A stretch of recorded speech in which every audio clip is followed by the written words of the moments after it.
All right, welcome to Steo Psych. I'm Stephen Downey, a clinical psychologist from Australia. We're back in the office today. We're going to be doing what we normally do, which is break down an Am I the Asshole Reddit thread. Way we do this is we go to the Am I the Asshole thread and we just pick whichever one is the top one that is not an update, which by the looks of it is going to be this one for today. And thankfully today I don't have my camera over the doobie because I remembered to bring the stand in. All right, like if you like this, subscribe if you want to see more like it. If you want me to review something, feel free to suggest stuff in the comments, and I'll do my best to try and get around to reviewing that at some point. So let's rip into this, and we'll go. I shall read it from beginning to end. Good heavens, that'll be some reading, and then I'll sort of break it down the way that I would think about a situation like this. So, am I the asshole for refusing to lend my friend my house for her wedding after she asked me for a paternity test, resulting in her having to cancel the wedding? My friend Sandra and I have known each other for over 20 years. We are 30 and 32. Sandra is getting married to Andre. I am married to Ian. Some relevant information. Andre and I originally come from the same country and even the same region. We share many characteristics. We both have very round faces, deep brown eyes, long straight black hair, etc. If you didn't know better, you might assume we're siblings. I met Andre 6 years ago and introduced him to Sandra. He proposed 2 years ago. I own a beautiful property in my home country that I was ready to lend to Sandra and Andre for their wedding. My property is like a finca and has 10 rooms. Usually I'd rent it out for weddings at a somewhat higher price, but I was happy to give it to them at no cost with the condition that they hire their own catering and have their guests strip the beds when they leave. The issue. 3 months ago, Sandra became more reclusive. She wouldn't answer my texts and we didn't meet up. 2 weeks ago, she appeared at my door with Andre. They sat us down, my husband included, and she said that she suspected that my daughter is actually Andre's biological daughter and requested a paternity test for peace of mind. I was so shocked I couldn't say anything. My husband lost his temper and raised his voice, telling Sandra she's being absolutely stupid. Sandra pointed out that my daughter looked like Andre. I explained that Andre and I look alike. She kept shaking her head, saying my daughter would look more like my husband and not like my exact copy. The evening ended poorly. I agreed to the test if they paid for it. The results came back last Friday, showing that Andre was not the father. We also did a test confirming that my husband is the father. Sandra cried and tried to hug me. I told her I don't want to and that I didn't want to be friends with her for the time being. She kept saying her worries were justified and made a comment about women from your country being more likely to do that. In that moment, I was filled with anger. I told her she could forget about using the venue and that I didn't want her in my life anymore. She started crying, but I made her leave. Her mum and she have been texting me saying they can't find a new venue. I still said no. 20 minutes ago, Sandra called me sobbing, saying the wedding is off because of me. Am I the asshole? Should I have let her use the venue at the usual price, or was what I did okay? Edit, Andre was not chill about this. He seemed exasperated. He was quite upset, but basically just agreed to do this so she would drop it. I didn't include it because I didn't see the relevance for the conflict being between me and her. Update, they are no longer together. Sandra just wrote me an email apologizing and for some reason PayPal'd me 25.67 euros. Anyway, thank you for weighing in. Well, happy ending. So, how do you deal with a situation like this? Okay, so how do you approach something like this? Well, first off, I guess the thing that I often ask, which is I did get lost here, is who would be my client in this situation? It is the person asking, am I the asshole? Which is well, I don't have a name actually. So the person who wrote this. Where is she at? So obviously she's a mum of a fairly young child, who has actually, this is interesting to me. This is a very short period of time. So that's kind of crazy. 2 weeks ago, she shows up requesting a paternity test. So the friend shows up requesting of my client, quote unquote, a paternity test. And then within 2 weeks, the wedding is completely off. That's a fast paternity test. I don't know how quick paternity tests usually are, but that just seems like a really fast turnaround. So, yeah. So friend comes to you basically saying, I think you've been sleeping with my husband. I think your child is the product of that union. I want your child to get a paternity test to prove that my partner is not the parent.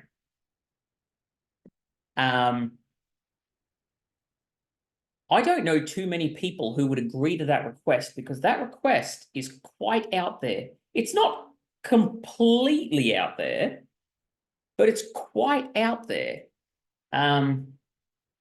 So yeah, obviously this goes about as poorly as you would expect. Now, if you're in the wrong, don't double down on it. So it actually seems like the person who wrote this, their breaking point is actually the racism in when they say women from your country being more likely to do that. Which is obviously just blatantly racist and a terrible thing to say. So it seems like that's the point at which this person goes, I'm reading between lines here, but I think, okay, what don't I know that I would want to know, right? So rather than me just making assumptions, where my mind goes is the way that this person has treated you. Not only do they accuse you of cheating, and then you reluctantly come to the party, wild test, but okay, we come to the party on that. Then she's racist to you as well in a way that sort of, I would be wondering, when you've heard this comment, what do you think your friend thinks of you? Because it seems like the friendship is just sort of dead as of this point. Now, is the friendship actually dead as of this point? We don't know, because essentially 2 weeks is not a particularly long period of time. Sometimes friendships have disagreements. And yeah, when they really only showed up the door 2 weeks ago, she's subsequently broke up with the person involved. You've got to sort of wonder how all this goes ahead. Yeah. So I don't know. Where would you go with something like this? What's the pathway forward? I think the friend needs to sort of figure out what the hell is going on, actually. So there's no easy pathways forward until the friend, so Sandra, figures out what actually put her in this state in the first place. So, because I don't actually think that Sandra could meaningfully fix this situation unless she knows how she contributed to it in the first place. Because generally speaking, when you come into an apology, first off, there's a few things to apologize about here, but I'd be curious. So like a question that I would ask this person in front of me would be, what would it actually take? Like, what sort of owning up would Sandra have to do for you to feel like she properly understands what she's done, and for you to hypothetically be able to forgive her and move forward from something like this, right? So we don't know what's in the email. Getting PayPal 25.67 euros. I don't know if that's what she thought was the amount of the test or whatever. The person in front of me is clearly a bit confused by that. So yeah, my guess is that's probably half the cost of the paternity test. That's my guess, because essentially they would have got, quote unquote, half the value by we actually confirmed that he is the father, which he wasn't interested in the first place because it wasn't even a question. That's what I think is the thinking behind this. Where would I sit in something like this? So first off, this is a long-term friendship. So 20 years is a long time to be friends with somebody. And I would say 2 weeks is a short period of time to blow up a 20-year friendship. I look at a situation like this and go, this is probably not the end of the friendship, but it could be the start of a decent pause in said friendship. She's saying here, 20 minutes ago, Sandra called me sobbing, which indicates to me they're still picking up the phone, but then she's still blaming her for the wedding is off because of you. And this is what I mean about it's actually difficult for the person here to fix this situation, for whilst Sandra is still blaming them for everything that's gone on, as if somehow her accusing her partner and her friend of cheating and getting a paternity test and then doubling down on it is somehow acceptable behavior. And so that's the thing that I look at here and sort of go, I don't know how you move forward with this. Yeah, her mum and her texting about the venue. I don't really have a drama with that. It's sort of like, yeah, people do what they do. So, some people's families are a bit more involved in that kind of stuff. I would be a little interested here in terms of if there are cultural factors, but I don't think so. Yeah, I don't know. Yeah, to be honest, with something like this is one of those situations where it's just a rubbish situation, but the person here does not appear to be at fault. Like denying somebody a wedding venue, it's essentially a gift. Do we know when? So they're getting married. So we don't know when, like in terms of, oh, you can no longer use my place. I don't know how far out the wedding is when this goes on, but yeah. So that would change things just slightly for me if you've agreed to something and then you do this in a way that leaves somebody in the lurch. Again, it doesn't make it wrong. They're not entitled to use your things, but there would be a little bit of a, even sort of like contract style, you agreed to this and you sort of need to follow through on it to be able to make it happen. That depending on the timing, that would change things for me just a little bit because I'd be interested in this person's values at the level of just human being. If you didn't know this person, would it be okay to put them in this position? And really, what does it change, the fact that you do know them and have this situation going on in terms of your values as a human being to another human being? Just because these are the sorts of things that sometimes people do get hung up on later. And like, let's say that it was vindictive and the wedding's only 2 weeks out and she's actually left somebody else in the lurch because of a disagreement about this. Again, there's a whole lot going on, given that there's like 20 years of friendship going on here. Now, unrelated to the person who wrote this, Sandra and Andre are clearly having issues. So they're no longer together is what we find out at the end of this. But the point where they sort of Sandra is socially reclusive for several months, which is like, yeah, it's fine. That sometimes happens in friendships where you sort of have periods where you don't catch up. But then they show up and she is effectively accusing Andre of cheating on her. Now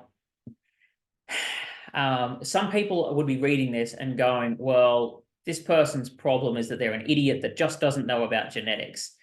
So I hear that in my own head, which is why I think that you're probably thinking it. However, I find that a lot of people do not understand genetics particularly well.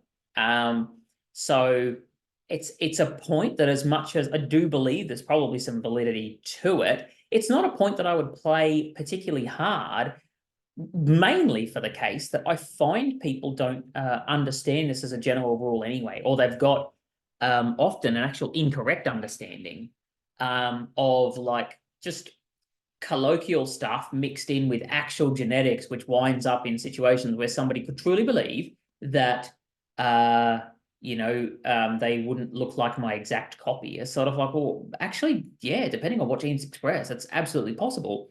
But a lot of people don't know that. So I'm not actually particularly mad at that. I think, yeah, it really boils down to when I look at a situation like this, I would say from the outside looking in, Sandra seems like somebody who, once she sort of gets fixated on something, is unable to let it go until she gets the answers, which, tends to be a fairly anxious trait. I would want to know, in terms of the history, is this completely out of the blue? Or have things like this happened before? And this isn't actually that uncommon of occurrence in your friendship of 20 odd years, because there is potential that these sorts of things are known. I would imagine that is potentially the case, given that she's actually agreed to a paternity test. It is wild to me. Like if somebody came to me under any conditions and said, I think your kid is my partner's, please test them. It's not happening. That's very odd. Like nobody in this situation is concerned about this except this one person. It is, I feel, a testament to a very strong friendship that she's sort of like, I'll do this for you, even though that's such an unusual request. I just feel like where things go wrong is not actually that, because I think that a lot of people can understand that situation. It's where she gets the results and can't accept the fact that that's had an impact on the friendship, tries to justify herself, and colossally screws it up. Now, just for the record, could this happen? Absolutely. The thing about somebody like Sandra, and this is sort of where I would be going in my own head, is when people are in an emotional state, right? So I think I've mentioned this before, but generally speaking, brains are in three parts. Each lower level can sort of turn off the part above it. That's roughly how it works. So essentially, if survival is what's at stake, emotion and cognition tend to be very second order, if even present, because the focus is on survival, right? So Sandra is crying as she says this. My expectation is, okay, well, this isn't a matter of survival. She's clearly emotional. It's quite likely that cognition is not working right. And then she comes out with this absolute zinger of women from your country being more likely to do that, right? Where do I think this comes from? I think this comes from conversations that she's having with Andre. That's my guess, right? Complete assumption. I'm willing to accept that. But I think that what we're seeing is an unfiltered replication of a different conversation because she's in an emotional state, What would you take away from something like this? There's actually a few takeaways, and that is, right, I believe, right, and this, you have to understand, this comes from somewhat of a robot. I believe that people should make it an aim to remain emotionally centered in discussions that they're having, particularly tricky ones like this. The reason being that once emotions get involved, you can say stuff like this that you would never in a million years say if you were thinking clearly, right? So, that's just worth bearing in mind for pretty much all situations. If you are talking with somebody and they are highly emotional, you need to understand you're probably going to get some unfiltered thoughts out of them, probably. And that might not be the best thing. And that might not even be what their true selves, would say if they were more centered. I am not somebody that believes that, you get somebody drunk and you hear the truth out of them and this, that, the other. No, I don't think that there's some unguarded self that is like present in situations of intoxication intoxication, that's a word, pretty sure, or emotion, right? I believe that we are the person we are when we're centered and thinking correctly. And so, no, I don't buy that somebody's more truthful self is the person who they are when essentially a lower level has turned off a higher level of their brain. That's just not how I guess I look at humans. And other people might disagree with me there, but I tend to believe that's the case. Yeah. So, outside of that, if somebody does this to you, can you remove benefit that comes from yourself in their life? Yeah, you can.